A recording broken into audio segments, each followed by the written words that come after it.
घर के हालात बहुत मुश्किल है। एक टाइम खाना मिलता है, एक टाइम नहीं मिलता। बच्चे बहुत परेशान रहते हैं मेरी वजह से।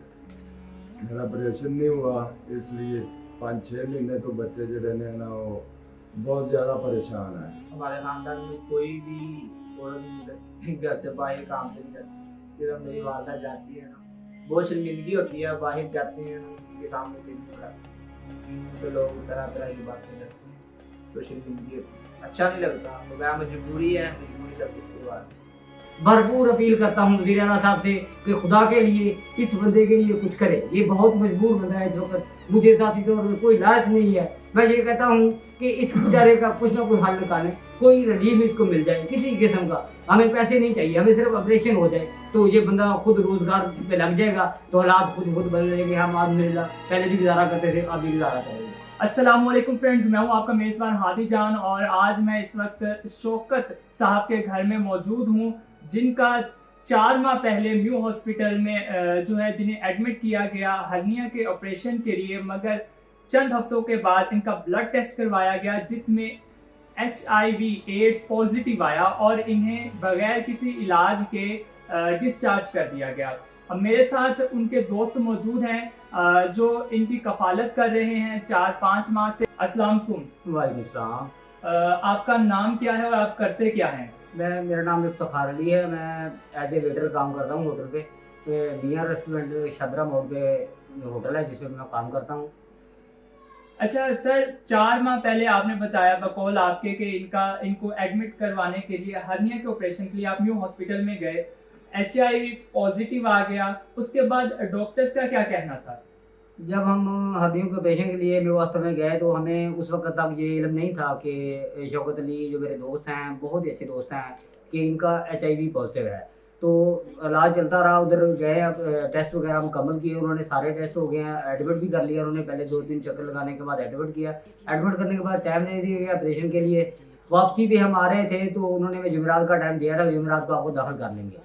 वापसी पे हमने एक दोस्ताना मेल जोल के नाम से एक NGO है, वो हमें भाटी चौक में मिले। बाय द वे मैंने समझा कि ये HIV का टेस्ट नहीं है, हेपेटाइटिस का टेस्ट है, तो वो टेस्ट करवाए। मैंने अपना भी करवाया, अपने दोस्त का भी करवाया। तो उन्होंने उस दौरान जब शौकत अली का टेस्ट हुआ तो उन्होंने मुझे कहा कि आपका क्या लगता है? मैंने कहा यार मेरा भाई है, दोस्त है। तो उन्होंने कहा यार इसका ना HIV पॉजिटिव है। तो मैं थोड़ा परेशान हुआ, लेकिन वो हमें हॉस्पिटल में ले गए। उन्होंने जाके हमारी बड़ी केयर की, टेस्ट करवाए हमें। उन्होंने कहा कि 2 हफ्तों के बाद आपको HIV की दवाई मिल जाएगी। तो थोड़े दिनों बाद वो दवाई मिल गई, अभी भी दवाई खा रहे हैं।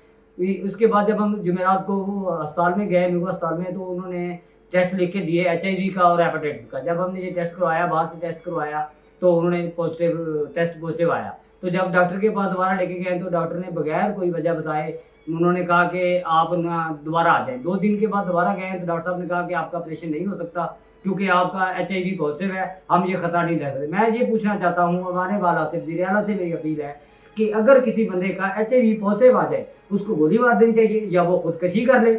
इसके हालात इनके ऐसे हैं कि मैं अगर दिहाड़ी करके आता हूँ, एक बेटा इनका काम करता है, सिर्फ 500-700 रुपए से इनका गुजारा नहीं चलता। अगर हमारे मुल्क में ऐसा निज़ाम है, ऐसा सिस्टम है कि अगर एक बंदा मजबूर है, वो इलाज नहीं करवा सकता, वो सूरत हाल ऐसी नहीं है कि वो काबू कर सके, क्या HIV की मरीज को मुल्क से बाहर निकाल देना चाहिए?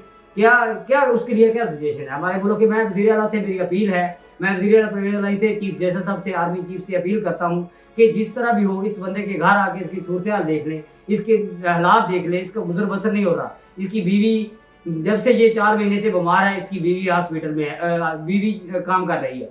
हमारे ख़ानदान में बीवियां काम नहीं करती, लेकिन मजबूरी है कि वो बेचारी काम पे जाती है, शाम को आके खाना बनाती है। ये छोटी बच्ची है, एक बच्ची है, उसका थोड़ा देनी अपसेट है, उसको वो साथ लेके जाती है, वो काम नहीं करती, उसके साथ सिर्फ अपने साथ ले जाती ताकि घर में कोई बच्चों के लिए मसला बने। एक बेटा है, वो मजबूर है, वो काम करता है, उसका शनाख्ती कार्ड इसका नहीं बना। जब शनाख्ती कार्ड की ले जाते हैं तो वो लोग कहते हैं कि डेथ सर्टिफिकेट लेकर, डेथ सर्टिफिकेट गए तो वो कहते हैं कि आप 8,000 रुपये दें। अगर इतने पैसे हों तो फिर हम अपने मसले हल कर लें। मैं भरपूर अपील करता हूँ वज़ीर आला साहब से कि खुदा के लिए इस बंदे के लिए कुछ करे। ये बहुत मजबूर बंदा है इस वक्त, मुझे ज़ाती तौर पर कोई लालच नहीं है। मैं ये कहता हूँ कि इस बेचारे का कुछ ना कुछ हल निकालें, कोई रिलीफ इसको मिल जाए किसी किस्म का। हमें पैसे नहीं चाहिए, हमें सिर्फ ऑपरेशन हो जाए तो ये बंदा खुद रोजगार पे लग जाएगा, तो हालात खुद बदल जाएंगे। हम अल्हम्दुलिल्लाह पहले भी गुजारा करते थे, अब भी गुजारा करेंगे। मेरी अपील है, बार बार इनकी आमदनी पहले कितनी थी और ये कितने अरसे से जो है बगैर किसी काम के इस वक्त घर में मौजूद है? साल हो गया। 1 साल तकरीबन हो गया है। कभी काम किया कभी नहीं। मुसलसल 5 महीनों से घर पे मौजूद है। आमदनी इनकी माशाल्लाह कोरोना से पहले बेहतर थी। इनका अपना होटल था, अच्छा खासा गुजारा होता था। लेकिन उसके बाद ये प्राइवेट होटलों में भी काम करते रहे हैं। ये कारीगर हैं, तंदूर का काम करते हैं, हंडियाँ वगैरह पका लेते हैं। अच्छे खासे कारीगर है। 1800, 1500, 2000 रुपये इसकी दिहाड़ी है। अब तो 1 साल से ये किसी तरह कोई काम नहीं कोई- कर रहे, घर पर ही मौजूद है। घर पर भी मौजूद है, कोई काम नहीं कर रहे। सिर्फ एक बेटा ये काम करता है। तो उसकी 700, 600, 500, हफ्ते का 3000, 4000 रुपया से कुछ नहीं हो सकता। बिल ये मेरे पास पड़े हुए, मैं दिखाता हूँ आपको। इन बिल में पिछले महीने 18,000 का बिल आया है और उसके बाद 8,000 का बिल आया है। मुझे ये बताएं कि ये बिल उतारने के बाद ये खाने पीने के लिए क्या, कभी घर पे फाका होता है, कभी मैं 500,000 रुपये एडवांस लेता हूँ उधर से। मैंने अपने होटल से मियाँ रेस्टोरेंट से तकरीबन 15-20 हज़ार रुपये एडवांस पकड़े हुए, सिर्फ इस मद में कि यार अभी ये काम पे लग जाएगा, अभी इसका मसला हो जाएगा। अभी तक कोई ऐसा रिलीफ नहीं। अभी इनके घर की टोटल आमदनी कितनी है? टोटल आमदनी 20 से 25,000 बनती है। बीवी काम करती है, बच्चा काम करता है। 15,000 के करीब ये कमा लेता है, कोई 10,000 वो कमा लेती है। 25,000 आमदनी से ज़्यादा नहीं है। और आपने क्या पता करवाया कि इनका जो ऑपरेशन है हर्निया का, वो कितने में हो जाएगा?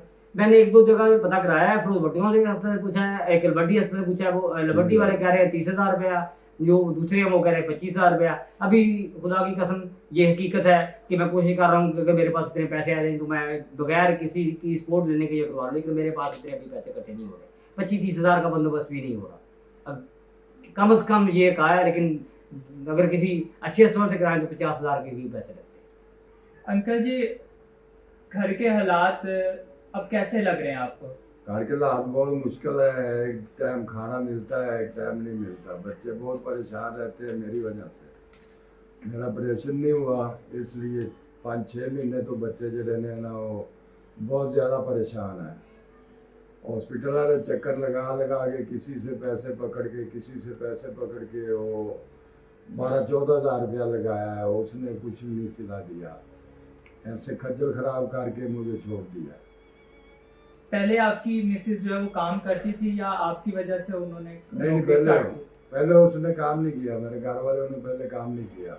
अब काम करते हैं मेरी वजह से। मैं घर में 1 घंटा मैं खड़ा नहीं हो सकता। और निया इतना हैवी हो गया ना कि वो 1 घंटा मैं खड़ा नहीं हो सकता, चल फिर नहीं सकता, कुछ नहीं कर सकता, बस मंजी में लेटा रहता हूँ। अब आप क्या चाहते हैं? मैं कहता हूँ कि मेरा ऑपरेशन हो जाए, मैं अपना काम कार कर। अब्बा जी इतने अरसे से जो है वो चारपाई पर हैं और घर की सारी जिम्मेदारी आप पर है, जी सर, मेरे पे तो मैं किस तरह से मैनेज कर रहे हो? बस सर चल रहा है जिस तरह का सिस्टम चल रहा है। बताया एक टाइम खाना खा रहे हैं, एक टाइम नहीं मिलता, कोई बात नहीं। बस पापा की टेंशन है, बहुत ज़्यादा टेंशन है। रोज़ सुबह जाना पड़ता है, हॉस्पिटल वाले बुला लेते हैं कि आए, जाते हैं, उधर से कुछ भी नहीं मिलता, ना कुछ सुनते हैं ना कोई बात नहीं। जाते हैं, भेज देते हैं, फिर रोज़ बुला लेते हैं, आ जाना, कल आ जाना, परसों आ जाना, ऐसे बुला लेते हैं। जब हम जाते हैं बस चेकअप वगैरह करके वापस भेज देते हैं, फिर अगला टाइम दे देते हैं किसी दिन आ जाए। आपकी कितनी आमदनी है? मेरी कोई आमदनी नहीं, बस सर आरती काम है, ठीक है। 3,000, 2,500, 2,000 जितना मुझे हो जाए लेके आ जाते हैं, अपने घर का सिस्टम चला लेते हैं। तो वालिद साहब के लिए आप किस तरह से अब अरेंज करोगे पैसे? सर यही तो परेशानी है, रेंज नहीं हो रहा। घर का खाना खाएं या रेंज करें, अगर खाना नहीं खाएंगे तो तब भी मरते हैं, अगर इधर जाएंगे इधर भी ना जाए तब भी मरते हैं। घर का किराया कितना है? घर अपना या जाती है या किराए पे? किराए पे, किराए पे 9,000 घर किराए पे 9,000 रुपया किराया है। ऊपर से बिल आपने देख ली है कितने बिल आए हुए हर महीने, 20,000, 15,000, 8,000, 10,000 इतने बिल आ रहे हैं। काम कब से आपने स्टार्ट किया? पहले स्टडी करते थे? नहीं, स्टडी वगैरह नहीं करते थे, तो क्या काम ही करता।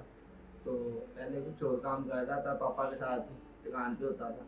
पापा की तबीयत ख़राब होने की वजह से फिर पापा ने वो बंद कर दिया। उसके बाद हम साइड पे काम करने लगे। अच्छा, कितने फैमिली मेंबर हैं आप, बहन भाई? 6 बहन भाई हैं, तो 8। और सारा सब कुछ आप इस वक्त खुद मैनेज कर रहे हैं? जी, इस टाइम मैं करता हूँ।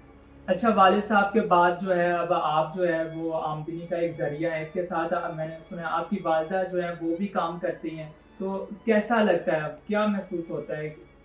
सर ये बिल्कुल भी अच्छा नहीं लगता। हमारे ख़ानदान में कोई भी औरत घर से बाहर काम पे नहीं जाती। सिर्फ मेरी वालदा जाती है ना, बहुत शर्मिंदगी होती है, बाहर जाते हैं ना किसी के सामने से नहीं उड़ाते क्योंकि लोग तरह तरह की बातें करते हैं, तो शर्मिंदगी होती है, अच्छा नहीं लगता। तो क्या मजबूरी है, मजबूरी सब कुछ करवा दी। क्या पैगाम देना चाहेंगे जो लोग आपको सुन रहे हैं, देख रहे हैं? तो हम यही है कि हमारा जो मसला है ये हल किया जाए जल्दी, क्योंकि हम बहुत परेशान हैं इस वजह से। ये हमारी अपील है, रिक्वेस्ट है कि ये हमारा मसला हल कीजिए। तो बस और कुछ नहीं चाहिए।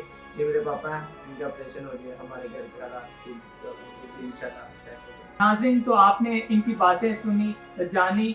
जब से ये बच्चा मेरे साथ है, ये उनके दोस्त हैं जिन्होंने एक दोस्ती की जो है मिसाल कायम की, इनका इस मुश्किल वक्त में साथ देकर, कफालत करके। तो फ्रेंड्स, आप में से जो लोग भी ये वीडियो देख रहे हैं, काइंडली इसे शेयर कीजिएगा ताकि इन लोगों का जो ये मसला है ये हल हो सके। जिंदगी के हालात बड़ी मुश्किल से ये गुजारा कर रहे हैं। घर का जो मकान है वो किराए पर है, बिजली के जो बिल हैं वो इतने ज़्यादा हैं कि अदा करना मुश्किल है। आमदनी बहुत कम है, खर्चे बहुत ज़्यादा हैं। बच्चे जितने भी हैं कोई भी स्कूल नहीं जाता, सभी घर पर मौजूद हैं। इनकी जो मिसेस थी वो भी काम करने पर मजबूर हो गई हैं। हालात बहुत संजीदा हैं।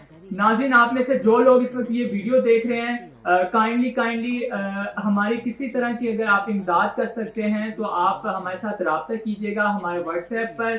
व्हाट्सएप नंबर डिस्क्रिप्शन से आप हासिल कर सकते हैं। अगर आप किसी तरह की फाइनेंशियली इमदाद नहीं कर सकते तो काइंडली इस वीडियो को फॉरवर्ड करें ताकि इनकी आहो पुकार, जो इनकी अपील है वो उन लोगों तक पहुंच सके जो इनकी मदद करने की इस्तात रखते हों। अल्लाह मुझे आपको अपनी हिफ्ज़-ओ-मान में रखे। इसी दुआ के साथ अल्लाह हाफिज़।